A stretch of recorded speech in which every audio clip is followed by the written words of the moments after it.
Universidad Nacional de Verano 2014. All right.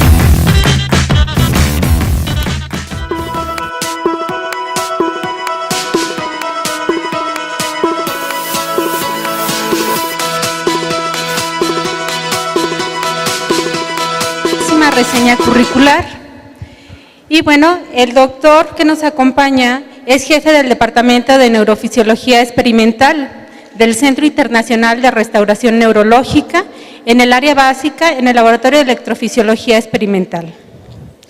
Él es bachiller en Ciencias y Letras en la Facultad Obrero Campesina Julio Antonio Mella en Matanzas, Cuba. Cuenta con una licenciatura en Ciencias Biológicas, Escuela de Ciencias Biológicas, Universidad de La Habana. Doctor en Ciencias Biológicas de la Academia de Medicina de Magdeburgo, Alemania, y doctor en Ciencias por el Ministerio de Educación Superior de La Habana, Cuba. El doctor ha estado al frente de diversas cátedras durante lo largo de su trayectoria académico-científica. Ha sido nombrado miembro del Consejo Científico de la FCM, de la Comisión de Acreditación Docente, asesor de la Cátedra de Fisiología de la Facultad de Medicina del Edén en la República de Yemen. Ha trabajado en el Centro de Investigaciones y Estudios Avanzados del Instituto Politécnico Nacional aquí en México y ha tenido cátedras patrimoniales de excelencia. Ha sido reconocido múltiples veces por sus trabajos de investigación y desarrollo científico. Y pues sin más, damos la más cordial bienvenida al doctor. Gracias por participar con nosotros.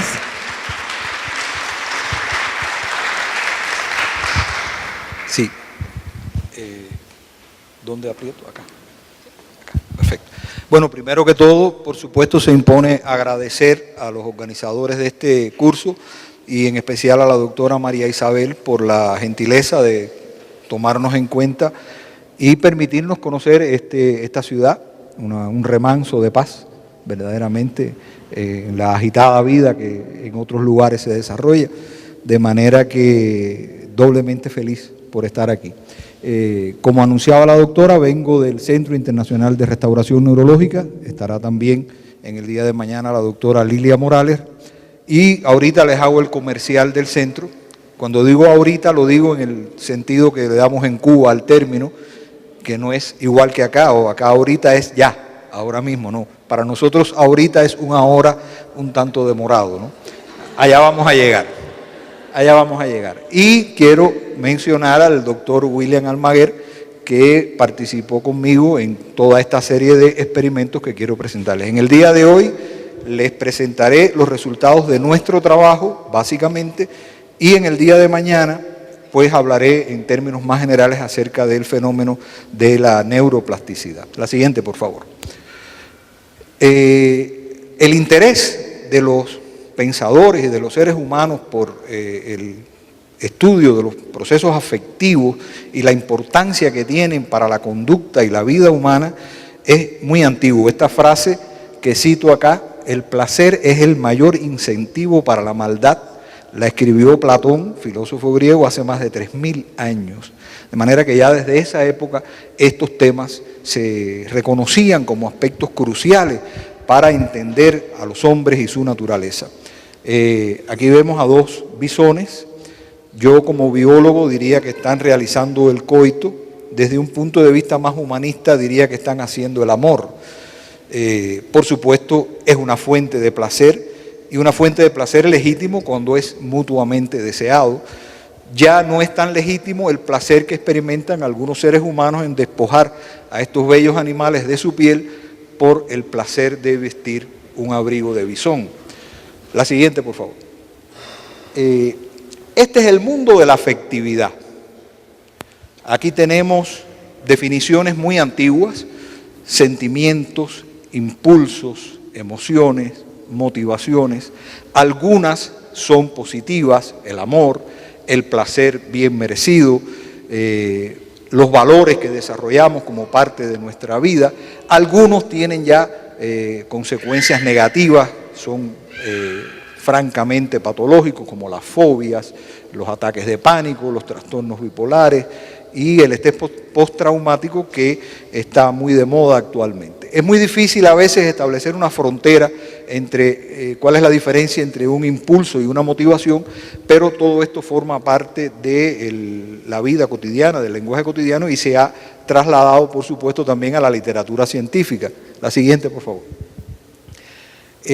La importancia que tiene, por ejemplo, la motivación para una serie de actividades y funciones es reconocida también desde hace mucho tiempo. Todo el que se dedica, por ejemplo, a entrenar animales, bien sea con fines de investigación, como hace la doctora, o con fines de espectáculo, como hacen estas personas que presentan en el circo algunos animalitos, o los espectáculos tan bonitos que hacen con delfines en muchos acuarios del mundo, saben que si el animal no es adecuadamente motivado, no participa del proceso. Todos han visto que cuando el delfín realiza la ejecución que el entrenador le solicita, reciben inmediatamente como recompensa un pedazo de pescado.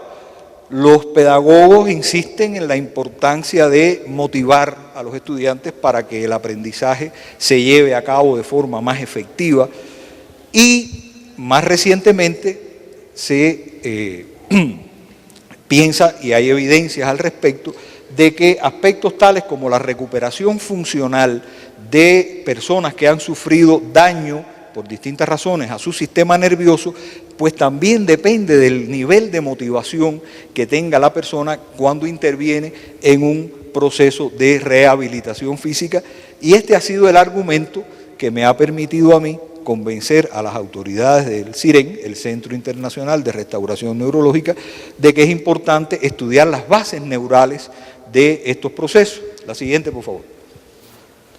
Este es el CIREN, aquí está la página web a la que pueden acceder. Es un centro que se dedica precisamente a la neurología restaurativa, a tratar de recuperar funciones alteradas o perdidas. Y la siguiente, esta nueva rama de la neurología, que es una neurología llena de esperanza, no es la neurología pesimista que se le limitaba a dar un diagnóstico y decirle: a usted, mi amigo, tiene Parkinson y mire a ver cómo va tirando con lo que le queda, sino que trata de luchar contra esos procesos, trata de revertir y, si no curar, por lo menos atenuar o paliar los síntomas que acompañan a estas enfermedades. Se han intentado y siguen siendo esperanzas para el futuro, por ejemplo, los procesos de trasplante de células nerviosas se han hecho en enfermedad de Parkinson. México fue pionero en estos estudios y nos ayudó a introducir estas técnicas allá en Cuba a fines de los años 80. Se tienen grandes esperanzas con el uso de factores tróficos, de ellos hablaremos un poquito mañana. El descubrimiento de que aún en el cerebro adulto pueden producirse nuevas neuronas es también una esperanza de esta nueva neurología, pero indudablemente la herramienta más útil en este momento para este trabajo es esta capacidad que tiene el sistema nervioso y a la cual le damos el nombre de neuroplasticidad. La siguiente, por favor. Podemos definir la neuroplasticidad de muchas formas, esta es una entre otras, es la capacidad del sistema nervioso de cambiar, esta palabra es clave, sus relaciones funcionales y estructurales en respuesta a estímulos externos o internos. Esa capacidad de cambio, esa capacidad de adaptación a nuevas circunstancias es lo que denominamos neuroplasticidad. Es decir, que las células nerviosas y las relaciones que las células nerviosas establecen unas con otras cambian funcional y morfológicamente durante toda la vida. Es un proceso que no se detiene nunca. La siguiente, por favor. Entre los procesos de plasticidad funcional podemos mencionar, por ejemplo, los fenómenos de regulación de receptores, como es el caso, por ejemplo, de la tolerancia farmacológica. Podemos mencionar la plasticidad sináptica, que es el fenómeno que yo utilizo como modelo de neuroplasticidad, y en el caso de la plasticidad morfológica o por crecimiento, los procesos de crecimiento axonal de cualquier tipo, puede ser de elongación, colateralización o regeneración, el crecimiento dendrítico, la formación de nuevos contactos sinápticos y, en una medida más limitada, la producción de nuevas células nerviosas, de nuevas neuronas. La siguiente. En el caso de la plasticidad sináptica, pues se pueden mencionar muchas formas de plasticidad sináptica, algunas son de muy breve duración, como la potenciación de frecuencia o la potenciación postetánica, otras tienen duraciones más largas, pueden durar horas, pueden durar días, y ahí tenemos el caso de la potenciación sináptica duradera, conocida por las siglas del inglés Long Term Potentiation, LTP, su opuesto, que es la depresión sináptica duradera, la despotenciación o la existencia de sinapsis silentes que eventualmente pueden convertirse en sinapsis activas en dependencia de cómo sean estimuladas. Todos estos cambios dependen de cómo sea estimulado el sistema para que puedan ocurrir. La siguiente, por favor. El método que nosotros empleamos es básicamente un método electrofisiológico, es un tanto diferente al que presentaba el doctor en su primera conferencia, porque no medimos actividad de neuronas aisladas, sino lo que se ha dado en llamar potenciales de campo, es decir, la suma de la actividad eléctrica que generan las neuronas en una población cuando son activadas. En este caso, vamos a referirnos al giro dentado del hipocampo. Este es un corte de hipocampo, este es el giro dentado, y esta estructura tiene una serie de características que la convierten en un modelo ideal para estudiar estos potenciales de campo. ¿Por qué? Porque existe una sola capa de células, esas células están muy densamente apiñadas y todas están orientadas en el mismo sentido, es decir, tienen una orientación paralela, lo cual permite que los potenciales que cada una de estas neuronas genera durante los procesos de transmisión sináptica se puedan sumar y se puedan registrar con un electrodo colocado extracelularmente. Este es el registro que se obtiene, por ejemplo, este que está en color más oscuro, y tiene varios componentes que dependen de los procesos que están ocurriendo al nivel celular. Por ejemplo, durante la primera fase del proceso de transmisión sináptica se generan los llamados potenciales postsinápticos excitatorios. Es un concepto, creo yo, que todos más o menos conocen. Y esto hace que extracelularmente se genere una distribución diferencial de cargas eléctricas. Esta zona donde están penetrando iones positivos al interior de la neurona adquiere, por lo tanto, una carga eléctrica parcial negativa, mientras que esta zona se hace positiva con respecto a ella, y entonces observamos una deflexión en un sentido, hacia arriba o hacia abajo. Eso depende de cómo usted ponga los electrodos, pero hay una deflexión que indica que este proceso está ocurriendo. Sin embargo, sabemos que cuando este proceso de transmisión sináptica concluye con la generación de potenciales de acción en esta zona inicial del axón, entonces se genera aquí un foco de negatividad muy fuerte que supera a este, y aparece entonces una deflexión en sentido contrario. Eso es lo que llamamos la espiga poblacional. La medición de estos dos componentes nos permite medir con cuánta eficacia se está transmitiendo los mensajes de una neurona o de una población neuronal a otra. Mientras mayor sean estos componentes, pues más eficaz es el proceso. En este caso, el trazo rojo muestra lo que ocurre 5 minutos después de haber estimulado esta preparación con estímulos eléctricos de alta frecuencia, lo que en la jerga fisiológica denominamos un estímulo tetánico, ¿verdad?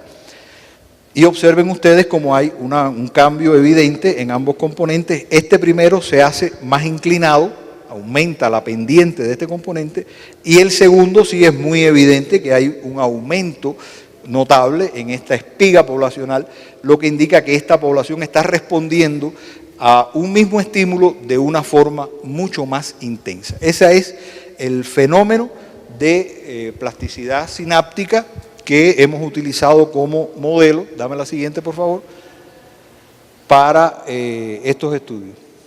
¿Sí? Ajá. Este proceso, este fenómeno de plasticidad sináptica, de potenciación a largo plazo, fue descubierto en el año 73 por Tim Bliss, trabajando en el laboratorio de Per Andersen en Oslo, y desde el principio se identificaron en él dos características que lo convirtieron en el principal candidato hacer el modelo celular de memoria.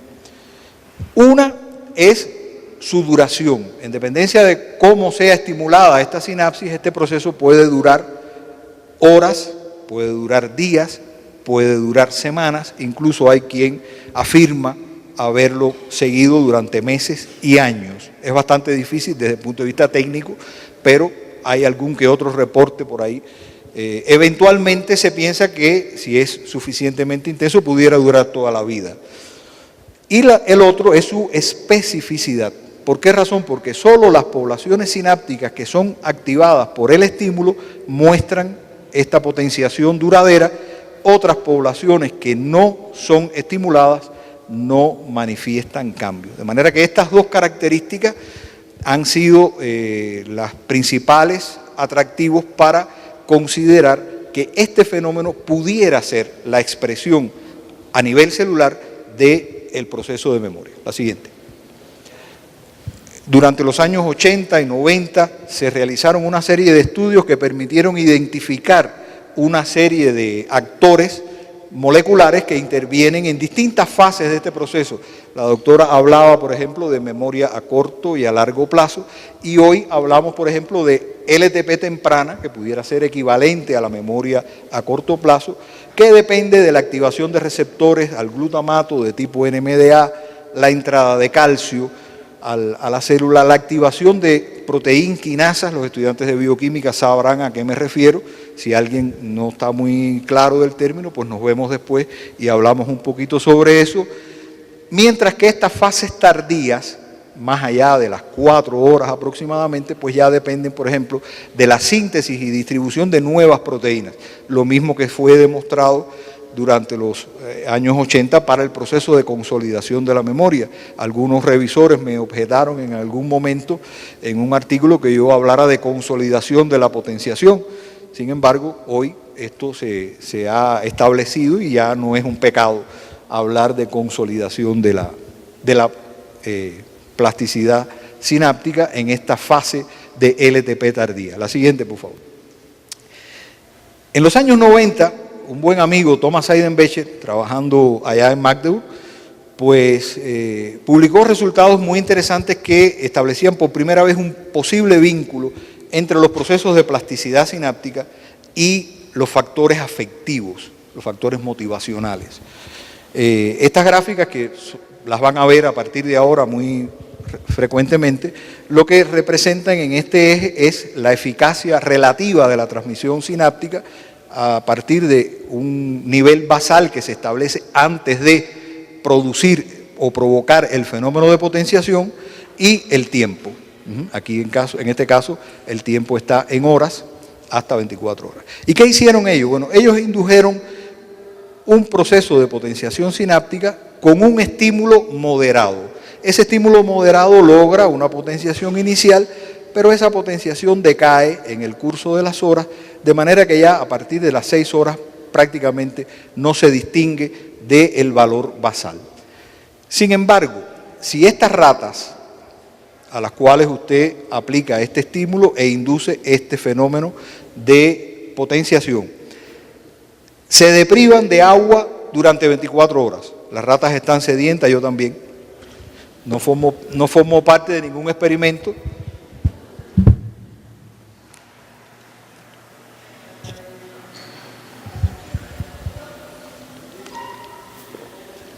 Bueno, los dejé en el momento de suspenso de la película.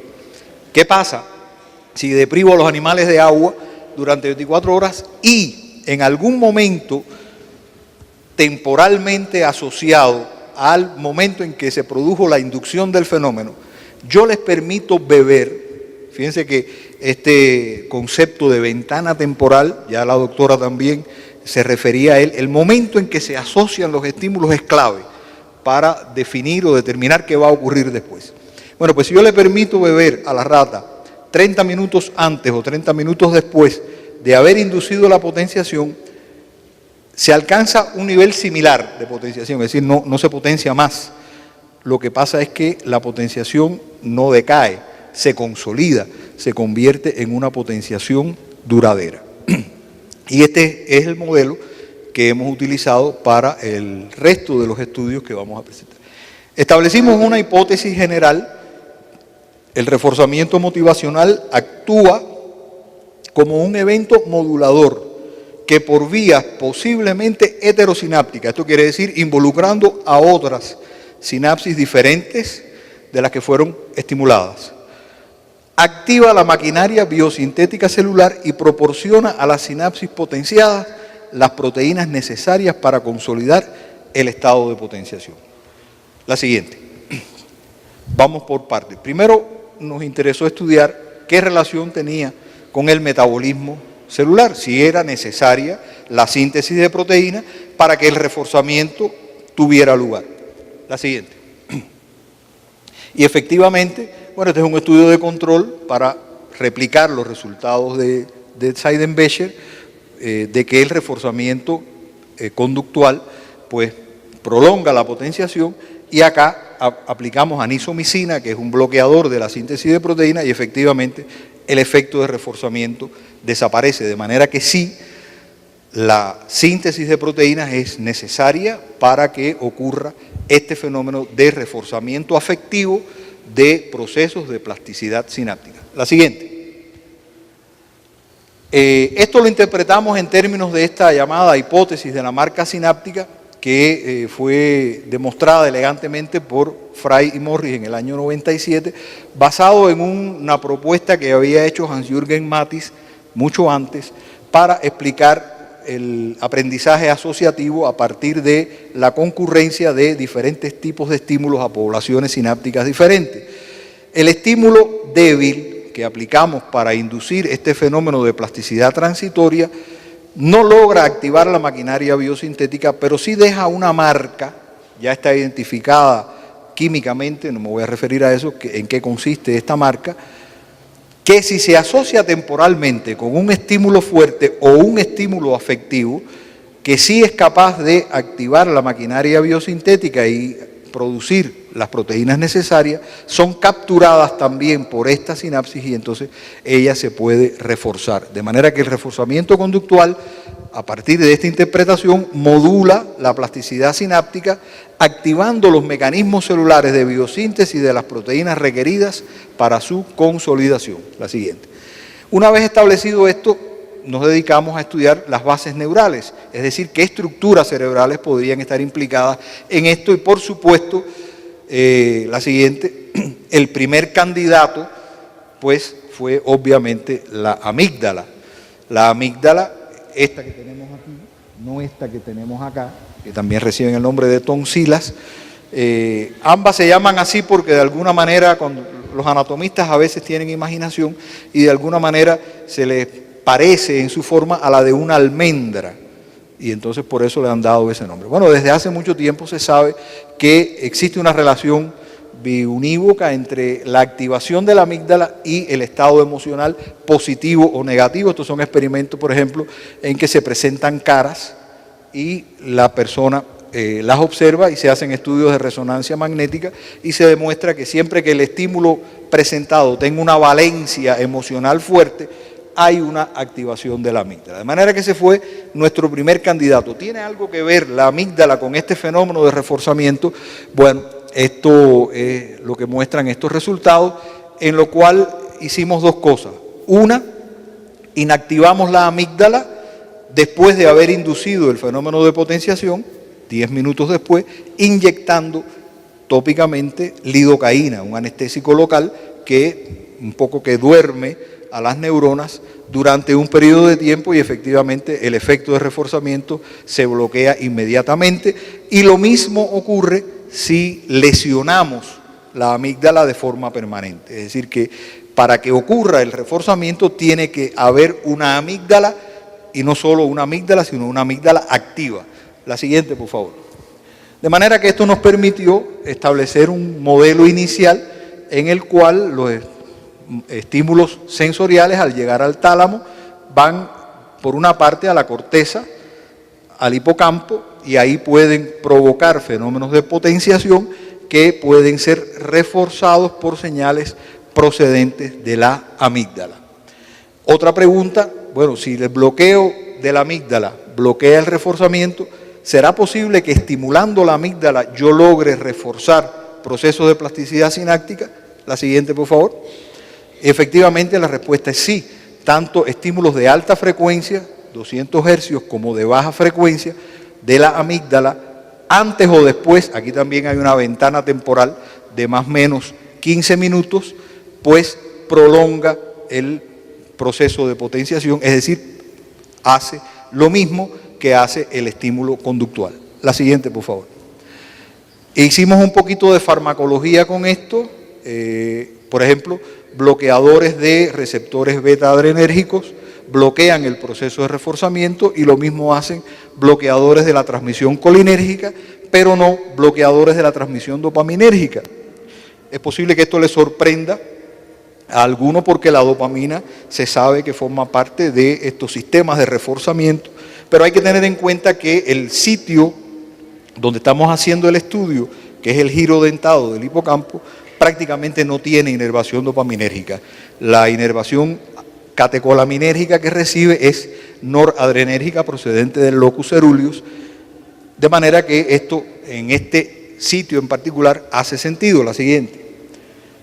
Demostramos también que el efecto reforzador de la estimulación de la amígdala se bloquea por la inyección de anisomicina, es decir, también requiere de la síntesis de proteína. Dame la otra. De manera que aquí podíamos identificar entonces dos neurotransmisores que podían hacer esa función de reforzamiento, la noradrenalina, la acetilcolina. Se sabe que esta, por ejemplo, activa a sistemas de quinasas como la proteína quinasa A, que es un potente activador de los procesos de transcripción a nivel nuclear y por lo tanto hace sentido que puedan activar la síntesis de proteínas necesarias para consolidar este proceso de potenciación sináptica. La siguiente, por favor. De manera que podemos ampliar el modelo e incluir aquí entonces otros actores como el locus ceruleus, que es la principal fuente de inervación noradrenérgica a prácticamente todo el cerebro, y el septo medial, que es el que provee de inervación colinérgica a la formación del hipocampo. Estos sistemas penetran al hipocampo a través de un haz de fibras que recibe el nombre de fimbria fornix. Si estas predicciones son correctas, si yo lesiono la fimbria fornix, eso debe afectar el reforzamiento por estimulación de la amígdala y efectivamente aquí lo vemos en esta gráfica. Este es un estudio de control, la LTP basal no se afectó por la lesión de la amígdala, pero sí el reforzamiento por estimulación de la amígdala se ve totalmente bloqueado. La siguiente. De manera que efectivamente la lesión del sistema de la fimbria fornix abole el reforzamiento efectivo, es decir, pasa por aquí, por este sistema. La siguiente. Y también la predicción que puede hacerse, bueno, si el septo medial es importante para estos procesos, su estimulación pues pudiera también mimetizar el efecto de reforzamiento y efectivamente así es. La diferencia está en que la estimulación del septo medial fue efectiva solo cuando los estímulos fueron de alta frecuencia, no así los de baja frecuencia. Es algo que nos queda pendiente por investigar por qué esta diferencia con lo que ocurre cuando se estimula la amígdala, en la cual ambas frecuencias fueron efectivas. De manera que la estimulación del septo medial refuerza la LTP y el modelo parece que responde bastante bien a las características del sistema. Claro, los estudios farmacológicos que les presentaba ahorita fueron realizados con inyección intracerebroventricular y cuando usted pone una droga en el ventrículo, esta se reparte por todo el cerebro, de manera que era difícil identificar dónde estaba ejerciendo ese efecto. Este fue un estudio que hicimos en el cual inyectamos tópicamente las sustancias en 4 locaciones diferentes. En el giro dentado propiamente dicho, en el septo medial, en el locus ceruleus, muy difícil, porque es una estructura muy pequeña, muy difícil de acceder, y en la amígdala vasolateral.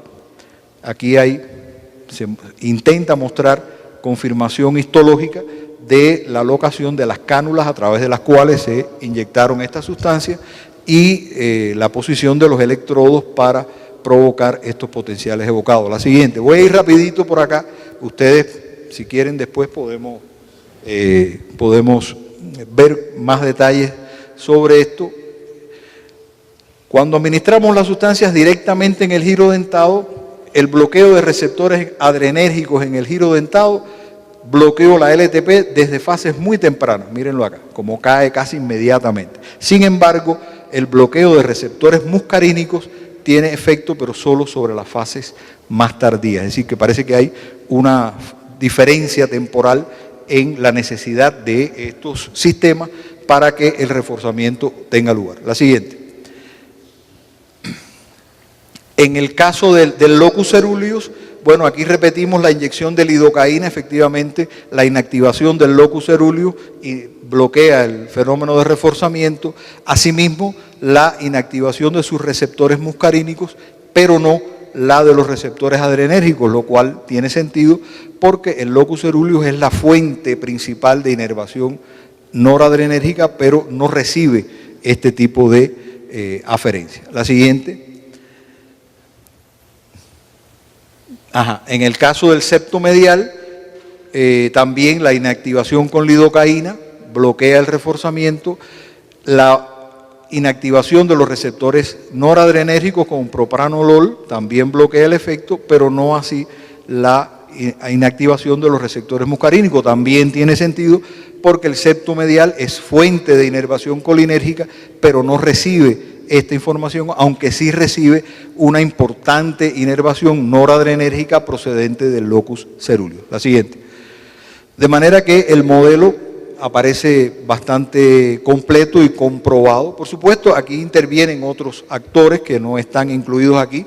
Todo este sistema periférico que media los efectos del estrés sobre estos procesos no los he incluido, tratando de concentrarme en aquellas cosas en las cuales hemos tenido participación directa, pero obviamente se pueden incluir. De manera que, ¿cómo pudiera funcionar esto en un escenario más de la vida cotidiana?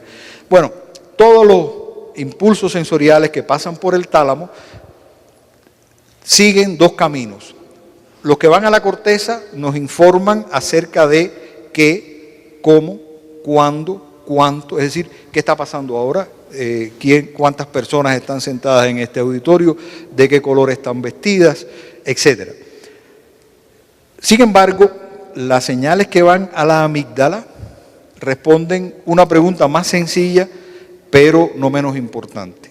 ¿Esto que está pasando ahora me gusta o no? ¿Es bueno o es malo?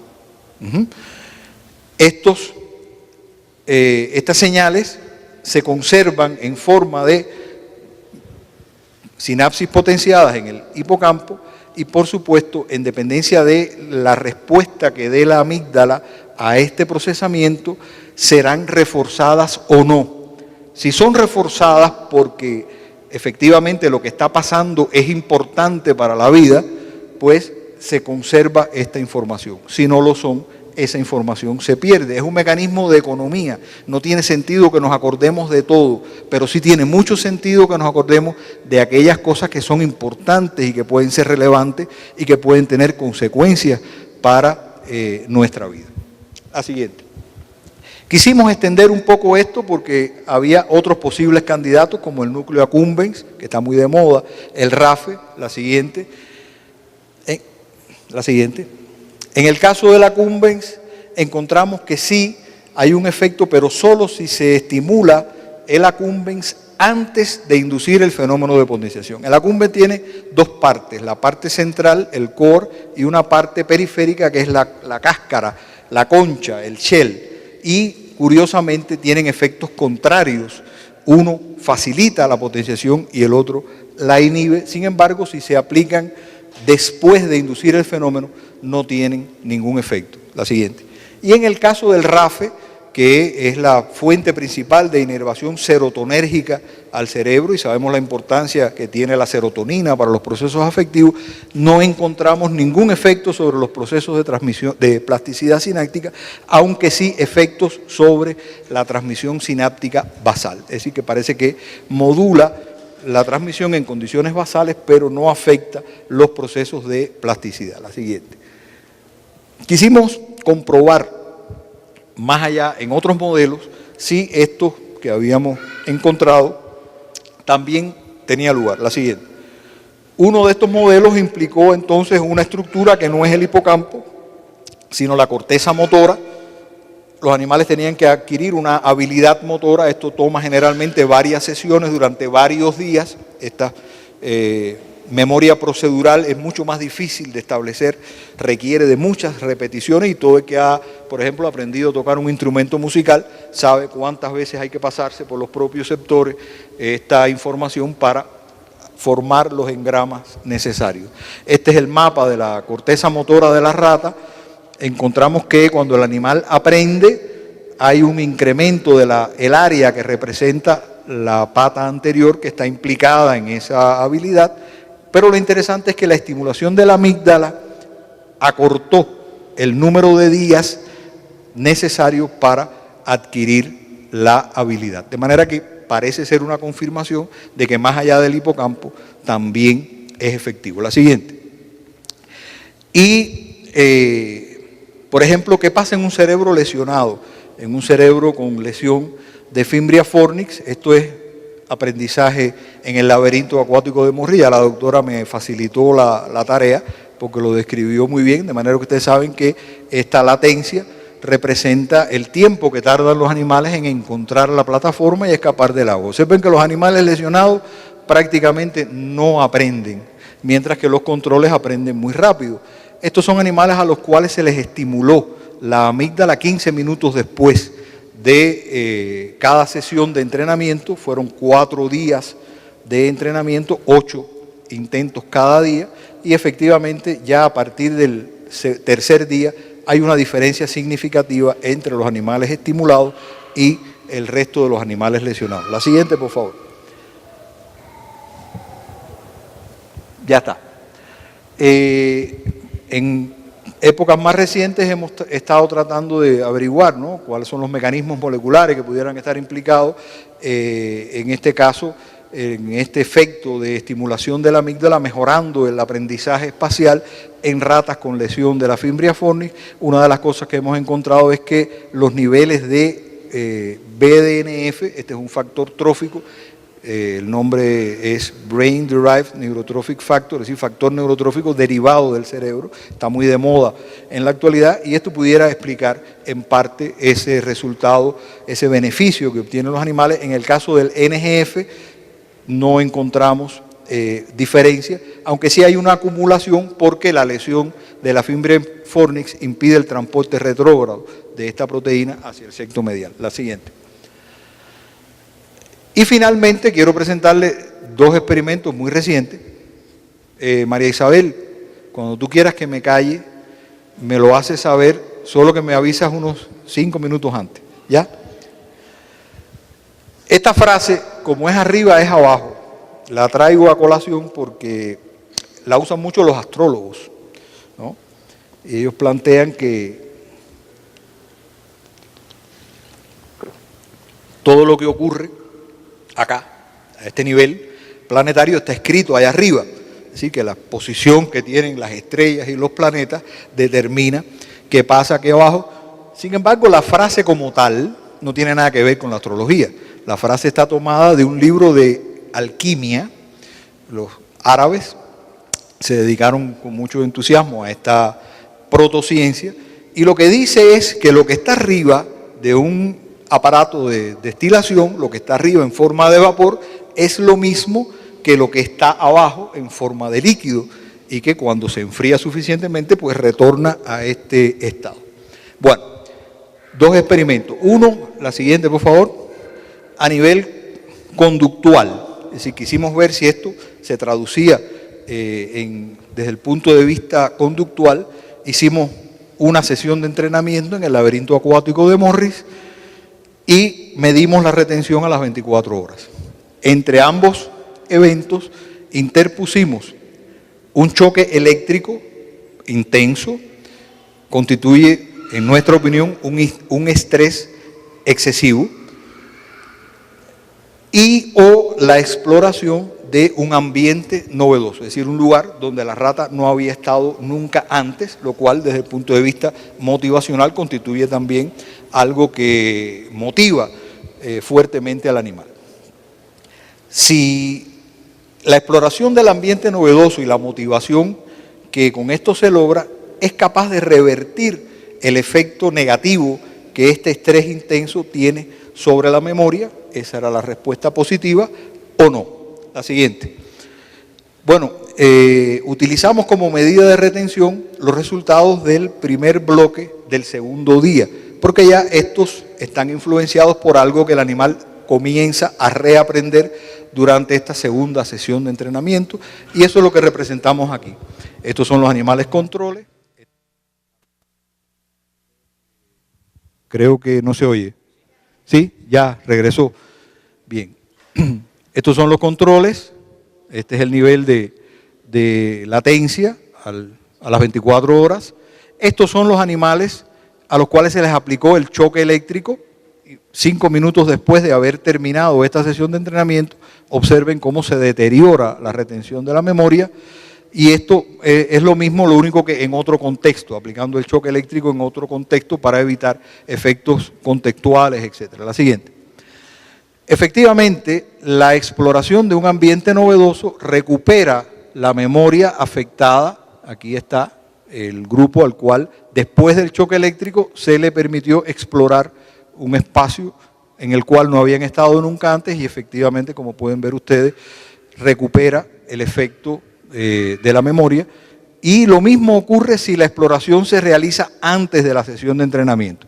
Pero sí es importante el tiempo. Observen que cuando se les permite explorar 5 horas después, ya el efecto no se manifiesta. La siguiente. Y otra cosa importante, lo relevante es la novedad, no la exploración.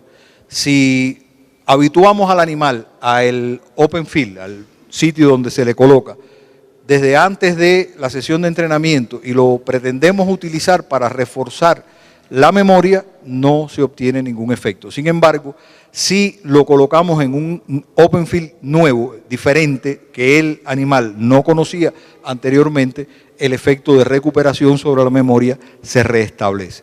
Por lo tanto, lo importante, repito, es la novedad y no el acto de explorar en sí mismo. La siguiente, por favor. Y también aquí el efecto depende de la síntesis de proteínas. Si se bloquea con anisomicina, desaparece y encontramos que hay expresión activada de algunos genes como el BDNF, el ARC, que es un gen relacionado con la plasticidad, etc. Esto es para los editores de la revista que les gusta mucho que uno incluya cositas de esta de biología molecular y toda esa. La siguiente.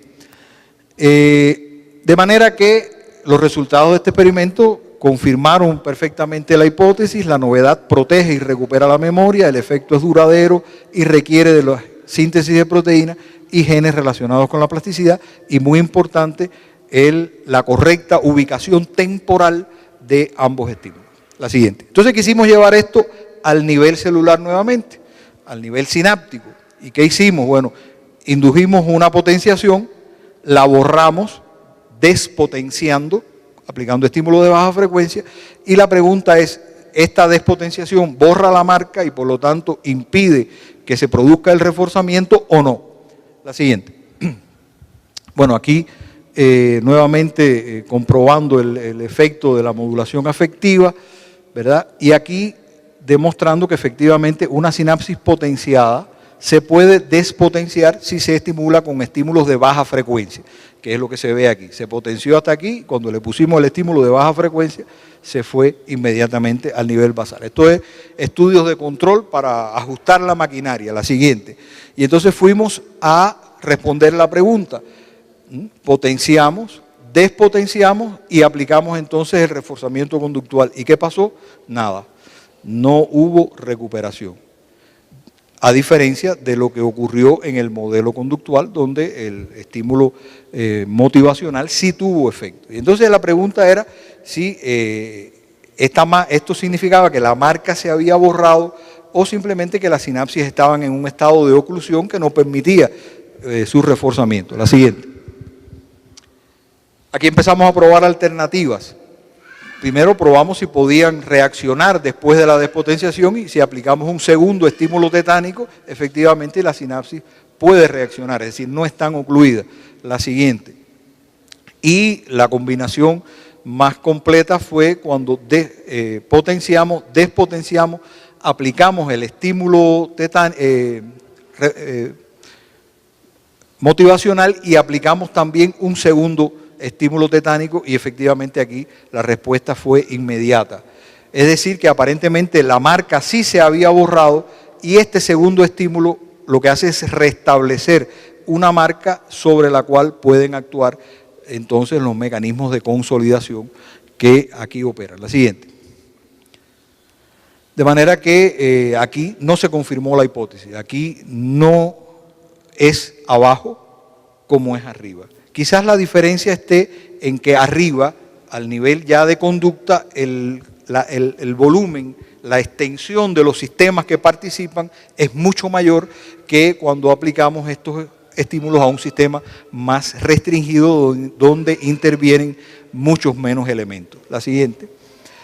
Y una lección, vira atrás por favor, vira atrás un momentico. Una lección que para mí fue muy ilustrativa es esta: la respuesta de una población sináptica a un estímulo depende, por supuesto, del estímulo que estemos aplicando, pero depende también de la historia de esa población sináptica. ¿Qué ha pasado antes? A veces uno se sorprende, ¿no? Aplicas un estímulo que normalmente hace A y de repente no funciona o hace una cosa diferente y uno se pregunta ¿por qué? Bueno, quizás porque ese estímulo ha llegado a una población que ha recibido previamente otros estímulos y esa interacción puede modificar esa respuesta de esa población sináptica. La siguiente. Y entonces ya sí termino, casi en tiempo. Bueno, este es el CIREN, estas son las instalaciones de los 3 sitios donde está, bueno, ahora son 4, pero la foto del Departamento de Neurofisiología Clínica todavía no la tenía cuando hice la presentación. Colaboradores del CIREN, colaboraciones del Instituto Leibniz de Neurobiología en Alemania, de la Facultad de Biología y del Instituto de Ciencias Básicas y Preclínicas de la Universidad de Ciencias Médicas de La Habana. Les doy a todos las gracias por su atención y, por supuesto, si tienen alguna pregunta que quieran compartir ahora o después en un ambiente más privado, pues estoy totalmente a su disposición. Muchas gracias.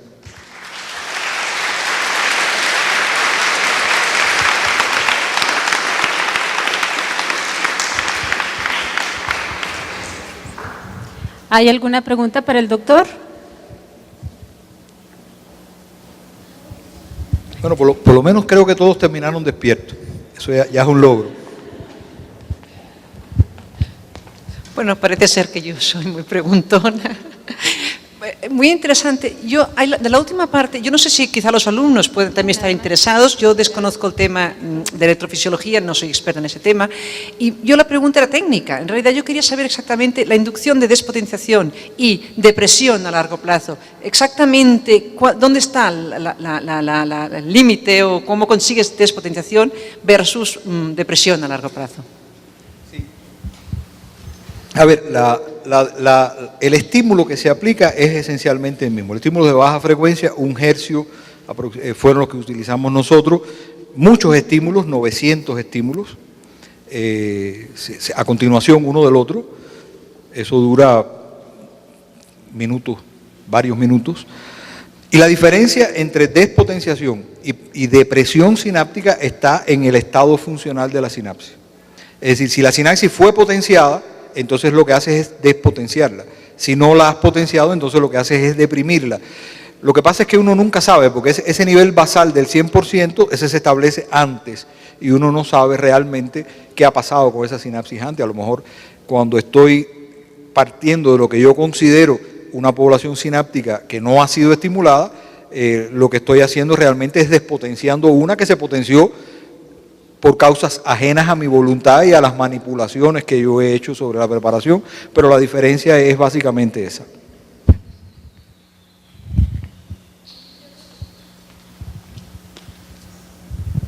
En cuanto a la potencialización por medio de la sinapsis, ¿qué pasa cuando se le inyecta la atropina? O sea, ¿no dismineraliza al axón o sea... A ver, no. Que yo conozca, la atropina no tiene efectos desmielinizantes.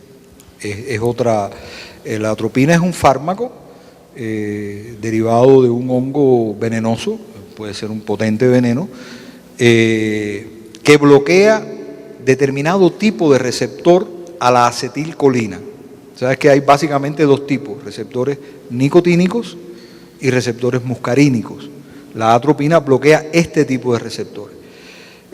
Su administración periférica se acompaña de una serie de efectos sobre los órganos periféricos que también tienen receptores de este tipo, y su administración en el cerebro pues también puede bloquear la transmisión sináptica, pero no conozco que haya efectos de desmilenización asociados con eso. De todas maneras, vale la pregunta, y si te aclara una duda, pues perfecto.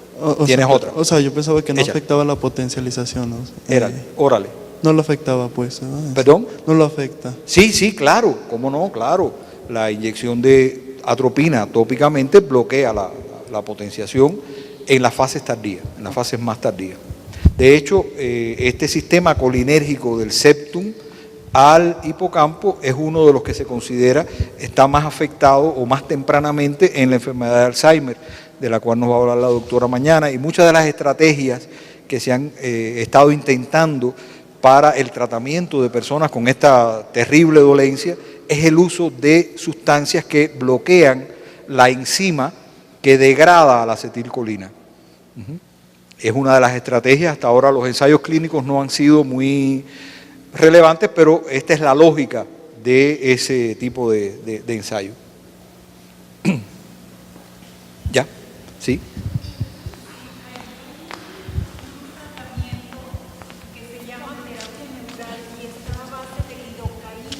Ajá. No sé qué efecto pueda producir en el cerebro. Pero lidocaína, ¿dónde? Porque la lidocaína tiene efectos siempre locales. Locales, sí. En dependencia de dónde usted la ponga, serán unos u otros efectos. Me imagino que es periférica. Que nadie se atreva a, hoy, sin más evidencia, abrir el cerebro de un paciente de Alzheimer y ponerle lidocaína tópica, a menos que se trate de un ensayo clínico bien controlado, etcétera. No, o sea, la aplican, Sí. pero la aplican En la piel. intradérmica, sí. No sé qué efecto pueda. No me imagino realmente qué efecto pudiera tener. No lo sé. De todas maneras, no conozco esa terapia, no había oído hablar de ella, pero resulta un tanto difícil, ¿no? Pensar que... Porque lo que puede hacer es bloquear la transmisión de algunos de los nervios que llevan o traen señales desde los receptores de la piel hacia el sistema nervioso central. Y es el uso que ha tenido tradicionalmente la lidocaína como anestésico local. Cuando hay dolor por alguna lesión, pues se le inyecta, se hace un bloqueo con lidocaína y se alivia el dolor. Ahora, ¿de qué manera eso repercute en el sistema nervioso? Una repercusión tiene. La neuroplasticidad nos enseña que cualquier manipulación que se haga modifica. Y si usted bloquea la transmisión de señales desde un área del cuerpo, la representación de esa área del cuerpo en la corteza comienza a variar. ¿Ya? Eso es innegable. Ahora, si esto puede aliviar una dolencia tan devastadora como el Alzheimer, sinceramente, no lo creo. Gracias, doctor. Disculpen mi escepticismo, pero hasta que no me presenten evidencia más sólida. Bueno, aprovechando esto que está comentando acerca de tratamientos, ahí en el CIDEN se trata justamente de dar esperanzas a este tipo de lesiones. Ahorita que salió el tema del Alzheimer, tengo una pregunta. Como tal, ¿estas investigaciones tienen como fin encontrar algún tratamiento que de verdad trate de restaurar lesiones cerebrales que estén al grado, por ejemplo, de las que son provocadas por el Alzheimer o algún otro tipo de patologías? Porque sí es bastante interesante lo que usted acaba de comentar y lo que acaba de exponer. Claro. Entonces, esa es mi duda más que nada. Sí, bueno, en este caso lo que estamos tratando es de sustentar, o sea, de dilucidar cuáles son los mecanismos fisiológicos por los cuales el estado afectivo, el estado motivacional, puede tener una influencia sobre procesos de neuroplasticidad de diversa índole en distintos lugares del cerebro. Es en lo que se concreta nuestra investigación. Esto nos permite, por ejemplo, predecir que si logramos activar estos sistemas en personas que tienen afectaciones de este tipo, pues podremos entonces contribuir a su mejoría. De hecho, nosotros, no lo presenté acá, pero hicimos también investigaciones en ratas viejas y demostramos que estos mecanismos de reforzamiento en los animales viejos no funcionan adecuadamente, ya están afectados. Una de las cosas que pasa con esta enfermedad, con el Alzheimer, no es solo la pérdida de memoria, hay una especie de parálisis afectiva también, y cuánto influyen, cuánto interactúan estos dos factores, bueno, pues parece que sí, que se potencian pero negativamente para la persona, es decir, la depresión que sufren estas personas agrava la pérdida de memoria. Si podemos recuperar ese nivel de motivación, y esto no cuesta mucho, esto puede ser tan sencillo como proporcionar a la persona un ambiente familiar adecuado, motivante, que realice actividades. Por ejemplo, en muchos países, en Cuba también, se han creado universidades del adulto mayor, donde las personas después que se jubilan, pues pueden ir a estudiar lo que quieran, pueden estudiar historia, computación, lo que deseen, y esta actividad, este nivel de motivación, indudablemente tiene un efecto positivo. Quizás no impidiendo la enfermedad, pero retardando su inicio o haciendo más lento su desarrollo. Eso parece muy lógico, no sé si hay estudios que lo demuestren, pero son cosas que no cuestan, son cosas que no hacen daño y que por lo tanto vale la pena intentar. En el contexto en el que estamos, déjeme comentarlo en lo personal, que me parece bastante interesante porque al parecer usted tiene una visión positivista, totalmente positivista acerca de estas innovaciones. Entonces me parece bastante llamativo. No, mi posición no es positivista. Si usted me pregunta, yo soy materialista dialéctico, esa es mi posición filosófica. Mi posición en este caso, con respecto a todas estas cosas que circulan en este mundo nuestro, es científica. Es decir, yo sé que hay cosas que no podemos explicar, siempre las habrá. Gracias a Dios pudiéramos decir. Pero al menos, para que yo le dé crédito a alguna de esas muchas terapias que circulan por acá y por allá, me tienen que presentar evidencia bien obtenida de que tiene un efecto. Después veremos cómo es que se produce ese efecto. Pero hasta tanto no exista esa evidencia documentada, obtenida mediante ensayos clínicos rigurosos, contra placebo, a doble ciego, la eficacia de estos tratamientos sigue siendo para mí entre signos de interrogación. Y no le aconsejo a las personas que se lancen a esa aventura. Tenemos el caso de un personaje muy conocido, Steve Jobs, el creador de Apple, Macintosh. Se le detectó un cáncer de páncreas, que era en ese momento perfectamente tratable por cirugía, 95% de opciones de recuperación total. Se dedicó a las terapias alternativas, nutricionistas, homeopáticas, etcétera. Cuando todo aquello no funcionó, que regresó a la medicina, algunos le llaman convencional, yo le llamo científica, ya era tarde, ya era demasiado tarde. Ese es el peligro. No solo pierdes dinero, sino que a veces también pierdes tiempo. ¿Ya? Esa es mi posición.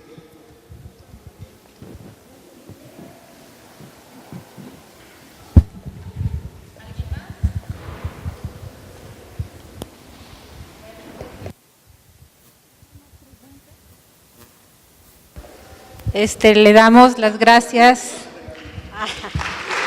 al doctor por su excelente presentación